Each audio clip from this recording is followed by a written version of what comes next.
आपको laser surgery कराने का क्या एडवांटेज है या फिर डिसएडवांटेज है? रोबोटिक सर्जरी जो है किस पिक्चर में आती है? जिन पेशेंट्स की कार्डियक कंडीशन बहुत ज़्यादा कॉम्प्रोमाइज्ड है या हार्ट कंडीशन बहुत ज़्यादा कॉम्प्रोमाइज्ड है, उनके लिए ये सर्जरी सूटेड नहीं है।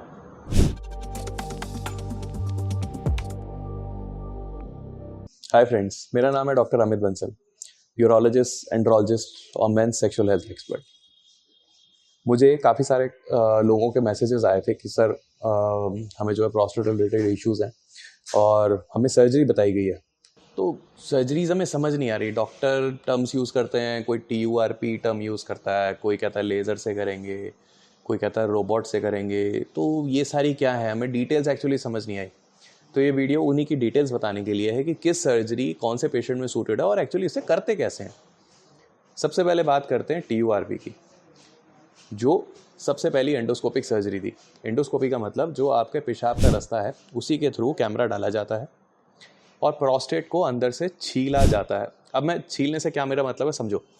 हमारा प्रोस्टेट ग्लैंड जो है एक सेब की तरह है। अगर आप इमेजिन करो एक एप्पल को, तो उस एप्पल को अगर आप अंदर से हॉलो आउट कर दो, यानी कि पूरा खोखला कर दो, सिर्फ उसका छिलका रह जाए, एसेंशियली यही होता है TURP में और होलैप में या फिर थूफलैप में। पेशाब के रास्ते कैमरा लेकर के गए और पूरे के पूरे प्रोस्टेट को अंदर से खोखला कर दिया, यानी कि वो हिस्सा जो एक स्पीड ब्रेकर की तरह पेशाब के रास्ते में फंस रहा था उसको आपने पूरी तरीके से खोद के खाली कर दिया। कैप्सूल या जो मैंने सेब के छिलके की बात की, उसको छोड़ना बहुत ज़्यादा इंपॉर्टेंट होता है, क्योंकि उसके बाहर बॉडी की जो है बहुत बड़ी बड़ी खून की नसें होती हैं। अगर इस कैप्सूल को ब्रीच कर जाएंगे या इस कैप्सूल को भी निकालने बैठेंगे तो कहीं ना कहीं बहुत ज़्यादा ब्लीडिंग होगी पेशेंट को। तो उस कैप्सूल को हमेशा हमें बचाना होता है। इसी छीलने की प्रोसेस में अगर हम इलेक्ट्रिकल करंट का इस्तेमाल करते हैं तो उसको हम कहते हैं TURP, trans urethral resection of prostate. Trans urethral मतलब यूरेथ्रा जो हमारा पेशाब का रास्ता होता है उसके ज़रिए रिसेक्शन, यानी कि वो छीलना ऑफ प्रोस्टेट ग्लैंड का, इसको कहते हैं TURP।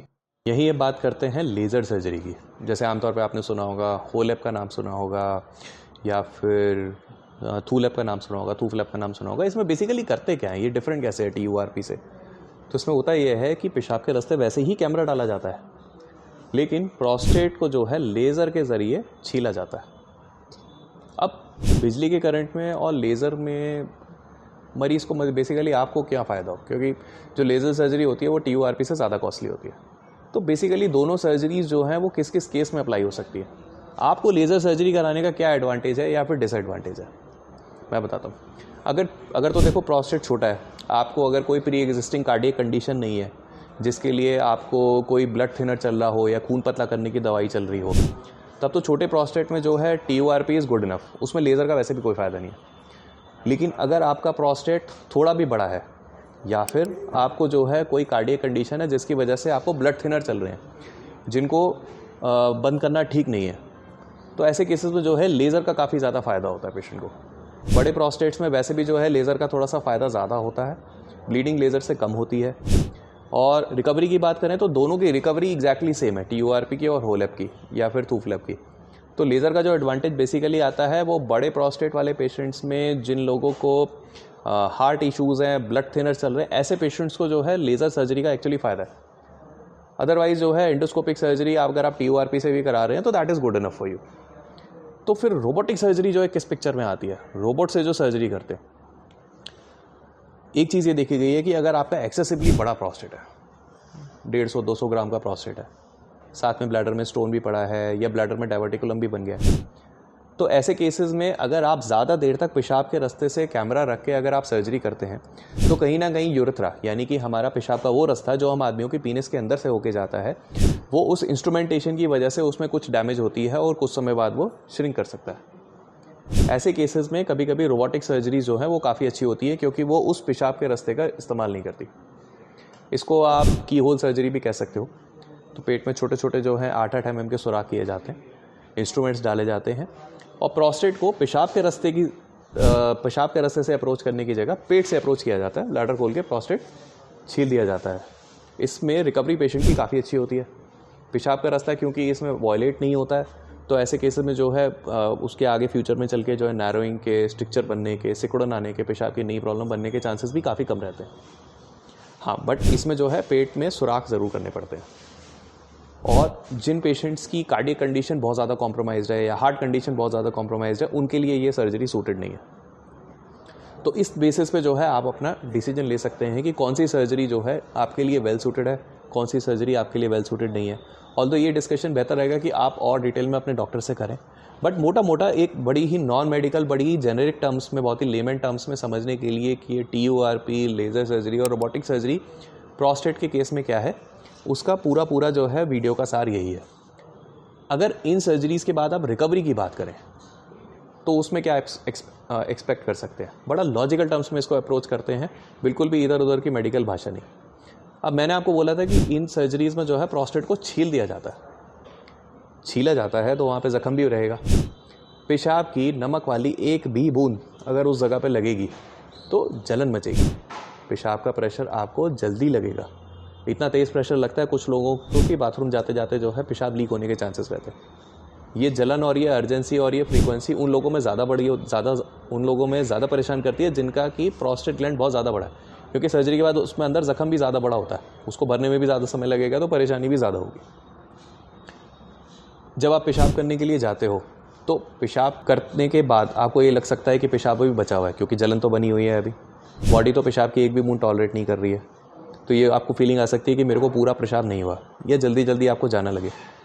कुछ लोग ऐसे होते हैं जिनका कि ब्लैडर वीक होता है या फिर उनका स्फिंक्टर कॉम्प्रोमाइज़ होता है या सर्जरी के बाद टेम्पररी कॉम्प्रोमाइज़ होता है, तो उनको इस यूरिन की लीकेज को रोकने के लिए दवाइयों के साथ साथ एक्सरसाइज भी सिखाई जाती है। इसको कीगल्स एक्सरसाइज कहते हैं, या फिर pelvic floor muscle retraining exercises भी बोला जाता है, जिससे कि जो आपकी नॉर्मल वो मसल्स होती हैं जिनसे कि आप खुद प्रेशर लगा के कॉन्शियसली अपना यूरिन रोक पाते हो, उसको रीट्रेन कर सकें और आपकी रिकवरी स्मूथ हो सके।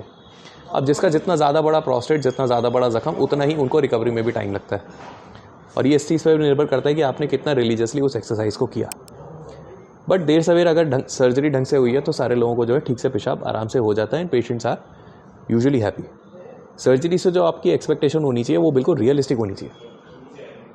सर्जरी के बाद एटलीस्ट एक दिन के लिए पेशाब के रास्ते नली रहती है। वो इसलिए भी रहती है क्योंकि अंदर जो है ट्यूब डाल के रखते हैं, आप बेहोश होते हो, आपको होश ही नहीं होता कि पेशाब कब करना है, तो एक दिन के लिए यूजुअली नली रखी जाती है और उसके बाद निकाल के फिर आपको मौका दिया जाता है कि आप एक बार पेशाब करें।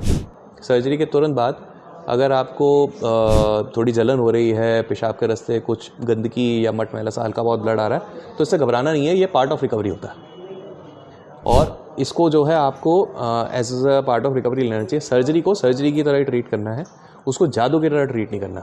रिकवरी में थोड़ा समय लगता है। कोई भी डॉक्टर अगर आपको ये कहते हैं कि ये सर्जरी के बाद आप अगले दिन से सारा काम कर सकते हो और पेशाब में कोई भी परेशानी नहीं आएगी, तो दूर से नमस्ते करके निकल जाना। इसका मतलब डॉक्टर साहब ने किताबें तो बहुत ज़्यादा पढ़ी हैं, लेकिन रियल लाइफ में पेशेंट एक भी इलाज नहीं किया उन्होंने। मैं आपको ये सारी चीज़ें पर्सनल एक्सपीरियंस से भी बता रहा हूँ, क्योंकि इतने सारे पेशेंट ऑपरेट करने के बाद काफ़ी हद तक प्रैक्टिकल चीज़ें पता चलती हैं पेशेंट के एक्सपीरियंस से, जो पेशेंट आपको बताता है और अक्सर किताबें नहीं बताती। तो ये जो है एक नटशेल में डिटेल है प्रोस्टेट सर्जरीज़ के बारे में, TURP के बारे में, प्रोस्टेट की लेज़र सर्जरी के बारे में और रोबोटिक सर्जरीज़ के बारे में। आई होप इन सर्जरीज़ के बारे में ये वीडियो देख करके आपके काफ़ी हद तक डाउट्स क्लियर हो गए होंगे and it will help you in making the decision and coming to the conclusion कि कौन सी सर्जरी आपके लिए जो है ज़्यादा सूटेड है, और इन सर्जरीज़ के जो है फ़ायदे नुकसान आपको समझ में आए होंगे। अगर आपको और इसके बारे में जानकारी चाहिए तो आप कमेंट बॉक्स में जो है मेरे को एक मैसेज छोड़ सकते हो। I will try my best to explain it even simpler and fulfill all your questions. Thank you.